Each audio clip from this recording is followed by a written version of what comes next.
Hi అండి, అందరికీ నమస్తే. నేను మీ అనూష. ఈరోజు చిక్కుడుకాయ విత్ టమాటా కర్రీ ఎలా చేస్తున్నామో చూస్తున్నామండి. ముందుగా ఒక బౌల్ తీసుకొని అందులో వాటర్ పోసి చిక్కుడుకాయలు టమాటాలు బాగా కడగాలి.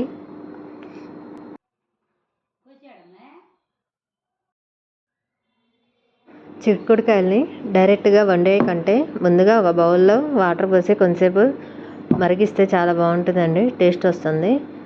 విత్తనాలు కూడా బాగా ఉడుకుతాయి. అవి ఉడికేలోపు మనం టమాటాలు, ఉల్లిపాయలు, పచ్చిమిరపకాయలు చిన్న చిన్న ముక్కలుగా కట్ చేసి పెట్టుకోవాలి మనకు కావాల్సిన సైజులో. చిక్కుడుకాయలు ఉడికిన తర్వాత అవి కూడా ఇందులో యాడ్ చేసుకోవాలండి. మనం ఉప్పు, పసుపు తాలింపు వేసాకైనా వేసుకోవచ్చండి, లేకపోతే ముందుగా అయినా తీసుకోవచ్చు. పసుపు, ఉప్పు మనకు కావాల్సిన మోతాదులో తీసుకోవాలి. ఇప్పుడు ఒక బౌల్ తీసుకొని అందులో ఆయిల్ వేసి తాలింపు గింజలు వేసుకోవాలండి.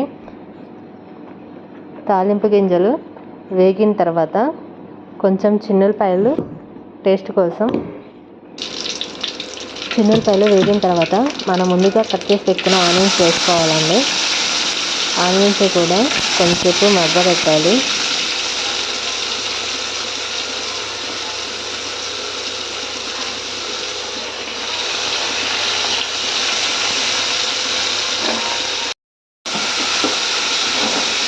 కొంచెం మగ్గే వరకు అలానే తిప్పుతూ ఉండాలండి.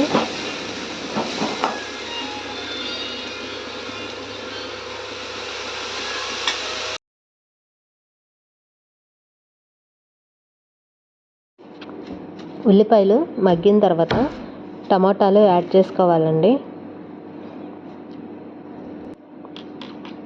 టమాటాలు యాడ్ చేసిన తర్వాత కొంతసేపు లో ఫ్లేమ్లో పెట్టి బాగా మగ్గబెట్టాలండి. టమాటాలు మగ్గితేనే టేస్ట్ వస్తుంది.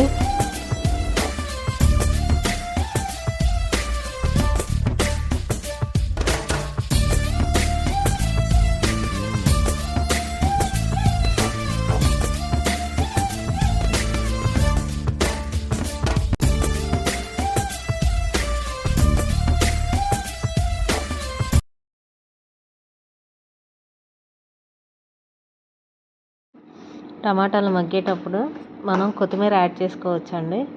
లేదు అనుకుంటే కర్రీ అంతా ఉడికిన తర్వాత లాస్ట్లోనే యాడ్ చేయొచ్చండి కొత్తిమీర. మేమైతే ముందుగానే యాడ్ చేస్తున్నాము. ఇంకొంచెం టేస్ట్ కోసం పుదీనా కూడా వేస్తున్నాము.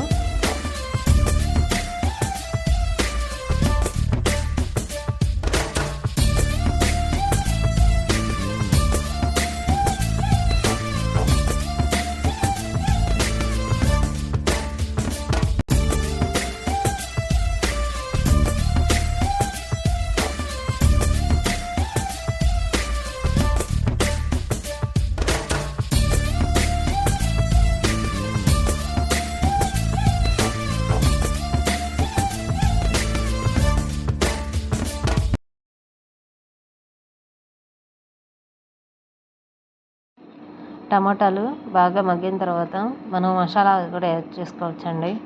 అంటే గరం మసాలా, ఎండు మసాలా, ధనియాల పొడి ఇలాంటివన్నీ యాడ్ చేసుకోవచ్చు టేస్ట్ కోసం. వేసిన తర్వాత కాస్త మగ్గబెట్టాలి. కొంతసేపు మగ్గిన తర్వాత మనం టేస్ట్కి సరిపడా కారం యాడ్ చేసుకోవాలండి. స్పైసీ కావాలంటే కొంచెం ఎక్కువ కారం వేసుకోవాలి, లేదు అనుకుంటే నార్మల్గా వేసుకుంటే సరిపోతుంది. మనకి రుచికి సరిపడా చూసి వేసుకోవాలి. ఒకసారి బాగా కలుపుకోవాలండి. కొంచెం సేపు లో ఫ్లేమ్లోనే పెట్టి బాగా మగ్గబెట్టాలండి. కారం పచ్చి స్మెల్ రాకూడదు. తర్వాత మనం ముందుగా ఉడకబెట్టిన చిక్కుడుకాయలు యాడ్ చేసుకోవాలి. అవి ఆల్రెడీ ఉడికి ఉంటాయి కాబట్టి మనం లాస్ట్లో ఒక 5 నిమిషాలు ముందు వేసుకున్నా సరిపోతుందండి.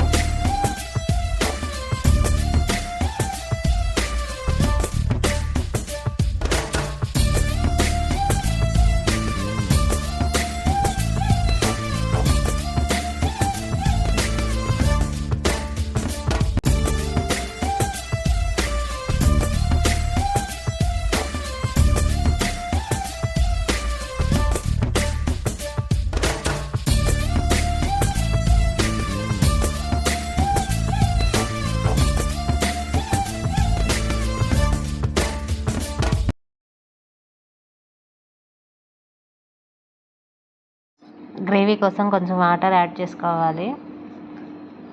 ఒకసారి అంతా బాగా కలుపుకొని కొంతసేపు లో ఫ్లేమ్లో పెట్టి బాగా మగ్గబెట్టాలండి.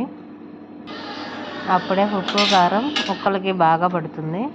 మనం వెయిట్ చేస్తున్న కర్రీ రెడీ అండి. మీరు కూడా మీ ఇంట్లో ట్రై చేయండి. నచ్చితే లైక్ చేయండి, కామెంట్ పెట్టండి. Please subscribe.